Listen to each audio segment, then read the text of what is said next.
이번 주 한 주간도 하나님께서 성도 여러분과 제 가정에 또 교회 위에 하나님 넘치는 축복을 내려주시기를 축원합니다. 예전에 선배 원로 목사님께서 한 번은 웃으시며 저에게 이런 말씀을 하셨어요. 우리가 이 땅 삶 다 살고 나면 죽어서 천국에 가는데 천국에 가면 세 가지를 묻는다 그래요. 첫 번째는 너는 내가 만든 이 세상 어디 다니다가 왔냐? 좋은 세상인데 어디 가서 많은 걸 보고 왔냐? 물으시고, 두 번째는 너는 내가 만든 이 세상 음식을 무엇 맛있는 거 먹다가 왔냐? 세 번째, 너는 내가 만든 세상에 구원을 받은 이후에 주 예수를 믿고 거듭난 이후에 너는 무엇을 남기고 이 세상에서 무엇을 남기고 나에게 왔느냐? 세 가지를 물으신대요. 처음에는 선배님이 그냥 지나가는 이야기로 하신 것 같은데 시간이 지나면서 가만히 생각해 보니 참 명언인 것 같아요. 그럼 오늘 또 우리가 이 땅의 삶의 하루의 삶의 모습을 남기는 겁니다. 은혜 가운데 이 한 주간이 주님의 영광을 위하여 사는 한 주간이 되기를 축복합니다. 오늘 이 본문은 예수 그리스도가 없는 이방인의 삶은 어떤 것인가? 하나님을 믿지 않는 이방인들의 삶의 특징이 무엇인가를 5가지로 요약을 했어요. 첫째, 이 예수가 없는 이방인의 삶의 첫 번째가 뭐냐면 목적이 없이 사는 것이다. 동의하십니까?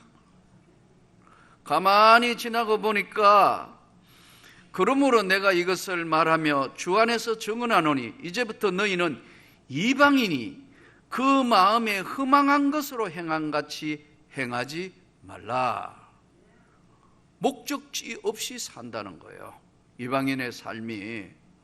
우리가 정말 돈을 많이 벌어서 재산이 많으면 진짜 행복한 것인가? 권력이 많으면 행복해지는 것인가? 아니면 우리가 기도하고 간구한 대로 뭔가가 다 우리 눈에 들어와서 이루어지면 행복한 것인가? 결코 그런 건 아니라는 거죠. 이 세상의 삶에 하나님 없는 백성의 삶의 첫 번째 특징이 뭐니까 목적 없는 삶이라는 거예요. 또 두 번째, 예수 그리스도가 없는 이방인의 삶의 특징은 그의 총명이 어두워지고 그들 가운데 무지함과 그들의 마음이 굳어짐으로 말미암아 하나님의 생명에서 떠나 있다. 내적인 어둠 속에 산다는 거죠. 총명이 어두워졌다. 똑똑한 것 같은데 그 마음이 하나님이 없는 인생이고 그 마음에 하나님 두기를 싫어하며 생명에서 떠나 있는데 내적인 어둠에 갇혀 있다는 거예요. 본인은 똑똑하고 본인은 생명하고 본인은 굉장히 머리가 잘 돌아가고 뭘 하는 것 같지만 하나님 입장에서 보니까 캄캄한 내적인 어둠의 세계에 갇혀 있다는 거예요. 내적 어두움에 갇혀 있다. 목적 없는 삶이다. 또 어둠에 갇혀 있는 삶이다. 세 번째는 오늘 본문 그대로 읽은 대로 그러다가 보니까 하나님의 생명에서 떠나가지고 있다. 하나님이 말씀하시는 그 말씀이 들어가지 않기 때문에 하나님이 주시는 한 번밖에 없는 삶의 영생 구원을 받을 수 있는 기회나 하나님의 은혜를 입을 수 있는 기회를 떠나 있으니까, 어둠에 갇혀 있으니까 하나님의 생명에서 떠나 있도다. 즉 생명력을 상실했다. 이렇게 말씀해요. 여기서 오늘 본문을 굉장히 유의 있게 봐야 되는데 오늘 18절을 다시 한번 보시기 바랍니다. 그들의 총명이 어두워지고 그들 가운데 있는 무지함과 그들의 마음이 굳어짐으로, 이 굳어진다는 게 원어로는 프로시스라는 말씀인데, 굳어졌다, 이게 무슨 말이냐면 마음이 대리석처럼 되어버렸다. 아무리 해도 하나님 말씀에 안 들어간다는 거예요. 대리석 아시죠? 프로시스. 굳어져 있는데 어느 정도 굳어져 있느냐 하면은 대리석처럼 마음이 굳어져서 하나님의 생명의 말씀이 들어가지 않는다는 거예요. 예. 마음이 굳어진 정도가 아니고 이게 대리석처럼 돼서 하나님의 말씀이 들어갈래야 들어갈 수 있는 방법이 없다는 거예요. 왜냐하면 총명이 어두워진 큰 어둠의 감옥에 갇혀 있는 것 같고, 동시에 무지함과 마음이 프로시스, 대리석처럼 되어 있기 때문에 하나님의 생명에서 멀어져 있다. 하나님의 생명에서 상실되어 버렸다. 목적 없는 삶, 동시에 어둠 속에 갇혀 있는, 본인은 깨닫지 못하지만 큰 거대한 영적 어둠의 세계에 갇혀 있고 생명력에서 상실되어 있다. 네 번째는 통제력을 상실한다. 그러다가 보니까 사는 삶에 마음이 굳어져 있기 때문에 통제력을 상실했다. 무엇을 하면서 그들이 감각 없는 자가 되어 자신을 방탕함에 방임하여 모두는 더러운 것을 욕심으로 행하되, 더러운 것을 욕심으로 행하는데 욕심이 너무 지나쳐가지고 우리가 볼 때는 저 정도만 재산을 가지고 있어도 충분할 텐데, 이 정도면 충분할 텐데 욕심이 끝이 없다는 거예요. 통제력을 상실했다. 이 통제력은 스스로 하나님 앞에 돌아보면서 이러면 안 되는데, 정말 잘 해야 되는데, 이 통제력을 스스로가 상실을 했다. 그래서 여러분 보세요. 예? 참 우리 주변에 일어나는 거 한번 보세요. 그렇게 장관하고 그렇게 멋있는 모든 사람들한테 높은 자리에 있다가 교도소 가는 거 보세요. 그거 안 해도 살잖아요. 재벌쯤 되면 그런 짓 안 하고도 살 수 있을 텐데 왜 그렇게 되느냐? 스스로 통제력을 잃은 거란 말이에요. 그러니까 가질수록, 많이 소유할수록 통제력을 상실하지 않도록 노력을 해야 되는데, 안 믿는 세계는 그게 안 통한다는 거예요. 왜냐하면 목적 없는 삶이고 하나님 생명에 떨어 있고 어둠에 갇혀 있기 때문에 스스로가 하나님 없는 인생을 보니까 통제력을 상실했다. 마지막으로는 이게 뭐냐면 욕심을 따라 살기 때문에 타인의 삶에 나쁜 영향을 미치는 거예요. 좋은 영향을, 선한 영향을 미쳐야 되는데 이게 나쁜 영향을 미친단 말이에요. 그래서 성경은 말씀하기를 너희는 유혹의 욕심을 따라 썩어져가는 구습을 따르는 옛사람을 벗어버리고, 옛사람을 벗어버리고, 옛날 살아왔던 방식과 모든 것은 벗어버리고, 그리고 하나님을 따라 의와 진리의 거룩함에 지으심을 받은 새 사람을 입으라. 명령어예요. 옛사람은 벗어버리라. 옛사람은 옛날 생활을 하고 새 사람은 새 생활을 한다는 겁니다. 구약 성경에 보면 창세기 5장에 아담 이후의 삶을 쭉 이제 족보가 나옵니다. 구약의 족보의 특징은 뭐냐면요, 구약 성경의 족보가 나오는 족보는 죽음의 족보예요.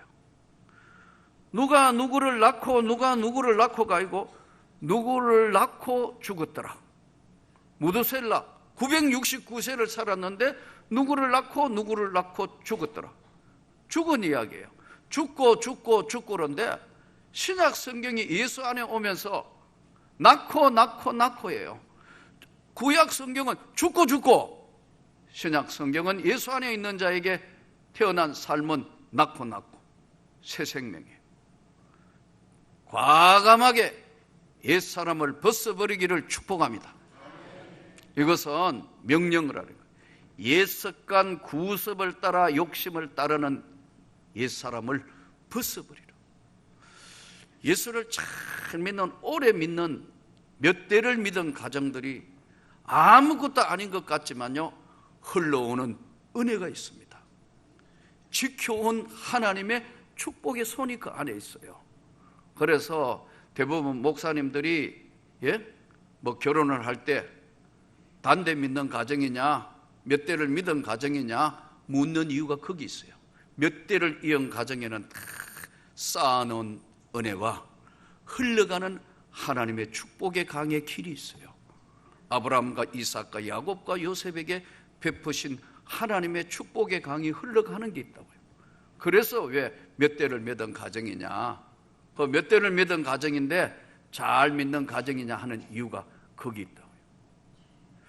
제가 참 요즘은 그렇지 않는 것 같은데 군대에 가보니까, 여러분 남자들이 군대 가는, 우리 군대 생활할 때는요, 나라에서 아예 화랑 담배를 나눠줘요.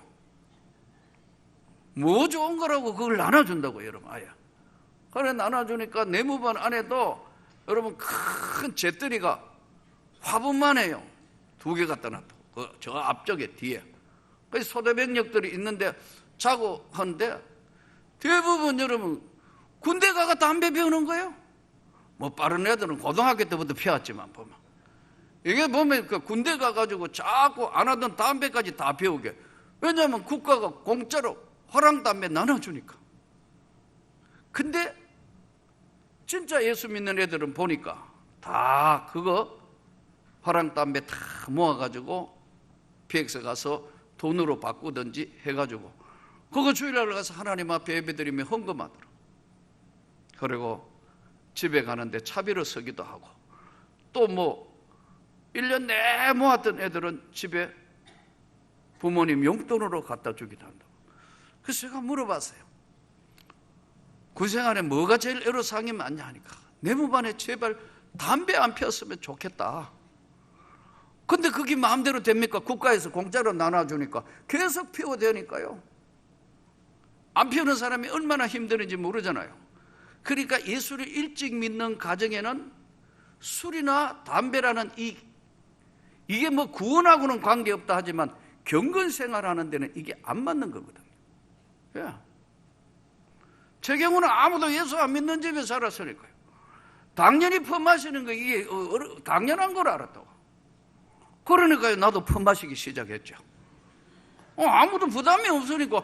그리고 뭐, 예? 다 뭐 아버지, 어머니, 뭐 다 온 형제들 다 마시니까 당연히 그거 마시는 거고. 그렇잖아요. 분위기라는 게 이게 옛 습관을 벗는다는 것은 단호한 결단이 필요하다고요. 한 번은 이 보람에 가다가 보니까, 여러분 보람에 지금 이 운동하러 이렇게 가다 보면 다리 있는데 그늘에 여름에는 꼭 남자분들이 앉아가지고 나이도 그렇게 안 많은데 전부 둘러 앉아가 고스톱 친다고 난리도 아니에요. 뭐 이거 하여튼 뭐 1,000원짜리 뭐 5,000원짜리 10,000원짜리 고스톱 치는데, 그 지나가다가 안 봐야 되는데 옆에 이래 보니까 고스톱 치는데 화투장이 흔하게 저거 빼면 설사하겠는데, 이게 나도 지금 옛날에 하던 솜씨가 있어요.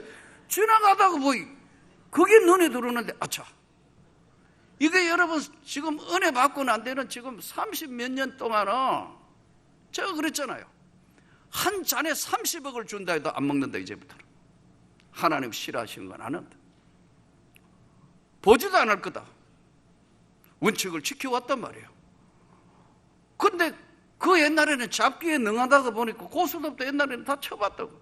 그 지나가다가 보니까 눈에 확 들어오는데, 여러분 한 번도 안 했던 옛날 습관, 나쁜 습관은요, 죄는 끌어당기는 힘이 있어요. 이 죄의 권능이라는 건 절대 무시하면 안 돼요. 그래서 범죄자들, 전과자들이 목회자 하는 것을 반대하는 이유가 거기 있어요. 은혜가 떨어지면 본성이 살아나는 거거든요. 저는 여러분들이 과감하게 옛날 습관을 벗어버리기를 축복합니다. 이 부분에는 단호해야 합니다. 여러분, 협상이 없어요. 물러설 자리도 없고, 옛 습관으로 한두 번만 가면요, 마귀가 그래 별거 없잖아 너 잡기 시작합니다. 그러면 그게 한 발 그래가지고 무너지는 사람 많이 봤어요. 옛 습관은 명령어예요. 의와 진리를 따라 사는 이 삶은 옛 습관을 과감하게 벗어버려야 합니다. 과감하게 이 옷 벗으려고 그래봐요. 몸에 쪼이는 옷을 벗으려면 어떻게 해야 돼요? 자켓을 내려야 되고, 예? 안 벗어지면 어떨 때는 어떻게 해야 돼요? 단추라도 뜯어야지. 그렇잖아요? 확 뜯어서 벗어버리고, 그리고 의와 제3의 십자가의 그 은혜에 예수 그리스도로 옷 입으라는 거예요. 믿습니까? 하나님 앞에 바른 삶이 무엇인가를 오늘 옛사람의 옛 습관과 새사람의 새로운 습관의 삶은 다른 삶입니다. 죽은 삶이고 새로운 삶이고 생명력에서 떠나 있도다. 사실 이제 이 본문에 유의 깊게 봐야 되는 프로세스, 굳어진다. 마음이 굳어지면, 은혜가 떨어지면 사람이 자꾸 강팍해져요. 짜증 자주 내고요, 화 자주 내고요. 그 자꾸 뭐냐면 사람이 달라져요. 점차 예수 그리스도로 옷 입어서 부드러워지기를 축복합니다. 교회 안에서도 얼굴이 굳어지지 않고 언제나 주님의 말씀 앞에서 겸허해지는 그런 축복이 있기를 축원합니다. 사실 이제 추석 명절이 시작되고 하는데 우리 모든 기독교인이 사실은 제사 문제로 항상 고민을 하고 고통을 겪습니다. 천주교는 보니까 갤럽 조사에 나와 있는 것, 연구소의 발표에 보니까 약 80%가 제사를 지금 지내고 있다고. 그러나 제사를 우상 숭배로 볼 것인가, 조상에 공경하는 효로 볼 것인가, 이 문제는 첨예하게 천주교 전례사나 우리 기독교 전례사에도 이 문제가 첨예했습니다. 사실은.